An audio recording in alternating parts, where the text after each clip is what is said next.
शिव ओम विवाह क्रिएशन में आपका बहुत बहुत स्वागत है। आज मैं आपको कहानी सुनाने जा रही हूँ जिसका टाइटल है बेटियाँ। गाइस, जब बेटियाँ घर छोड़ती हैं, घर वालों को नहीं, इस सच का एहसास उसके पास सदा बना रहता है। बस लोगों के घरों को ज़रा देर लगती है इसे समझने में।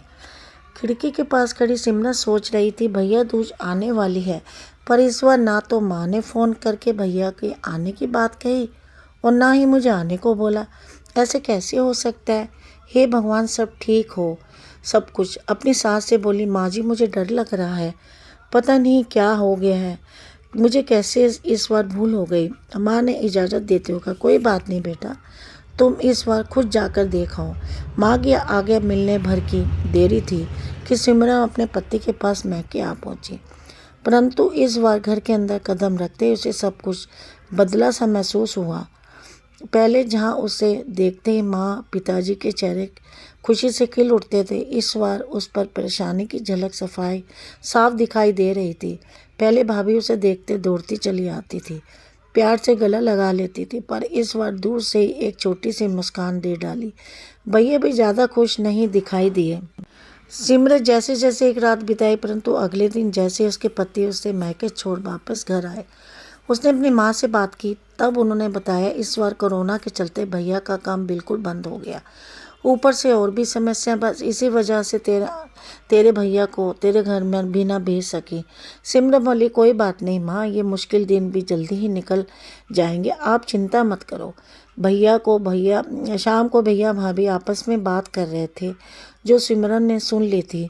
भैया बोल रहे थे, पहले ही घर पर चलाना मुश्किल हो रहा है, ऊपर से बेटे के कॉलेज की फीस, परसों भैया दूज है, सिमरन को भी कुछ देना पड़ेगा। भाभी बोली, कोई बात नहीं, आप चिंता न करें, ये मेरी चूड़ियाँ बहुत पुरानी हो गई हैं, इसे बेचकर जो पैसे आएंगे उससे सिमरन दीदी को त्यौहार भी दे देंगे और कॉलेज की फ़ीस भी जमा भर देंगे। सिमरन को ये सब सुनकर बहुत बुरा लगा। भैया भाभी ये सब बातें कर रहे हैं, क्या मैं यहाँ उनको तंग करके कुछ लेने के लिए आती हूँ? वह अपने कमरे में आ गई। तभी उसे याद आया कि शादी के कुछ समय पहले जब वह नौकरी करती थी तो उसने बड़े शौक से अपनी पहली तनख्वाह लाकर पापा को दी थी। तब पापा ने कहा था, ये पैसे अपने पास रख ले बेटा, मुश्किल का वक्त में काम आएंगे। इसके बाद वह हर महीने अपनी सारी तनख्वाह बैंक में जमा करवाती रही। शादी के बाद जब भी मैके आई तो माँ ने उसे पैसे निकलवाने को कहा, पर सिमरन हर बार कह देती कि अभी मुझे ज़रूरत नहीं है माँ, पर आज इन पैसों की उसके परिवार को ज़रूरत है।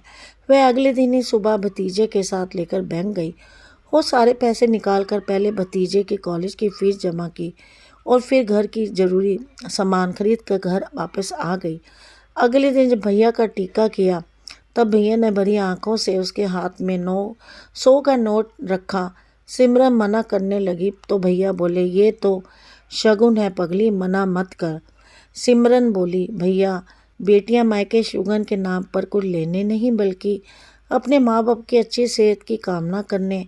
भैया भाभी को माँ बाप की सेवा करते देख ढेरों दुआएं देने और बड़े होते भतीजे भतीजों की नज़र उतारने आती हैं। जितनी बार मैके की दहलीज पार करती हैं, ईश्वर से उस दहलीज की सलामती की दुआएं मांगती हैं। जब मुझे देख माँ बाप के चेहरे पर रौनक आ जाती है, भाभी दौड़कर गले लगाती है, आप लाड़ लड़ाते हैं, मुझे बड़ा शगुन मिल जाता है। अगले दिन सिमरन ने मैके से वेदर लेकर ससुराल जाने के लिए जैसे ही दहलीज के पार कदम रखा कि भैया का फ़ोन बज उठा। उन्हें अपने व्यापार के लिए बहुत बड़ा ऑर्डर मिला था। वे सोचने लगे, सचमुच बहन बेटियां मैके कुछ लेने नहीं बल्कि अपनी बेकीमती दुआएं देने आती हैं। जब वह घर की दहलीज पार कर अंदर आती हैं तो बरकत भी अपने साथ भीतर चली आती है। हर बहन बेटी के दिल की तमन्ना होती है कि उसका मैका हमेशा खुशहाल रहे और तरक्की करे। मैके की खुशहाली देख उसके अंदर एक अलग ही ताकत भर जाती है, जिससे उसके अपने जीवन में पेश आने वाली जो सारी मुश्किलों को वह डट कर सामना करती है। भैया की आंखों में खुशी के आंसू थे।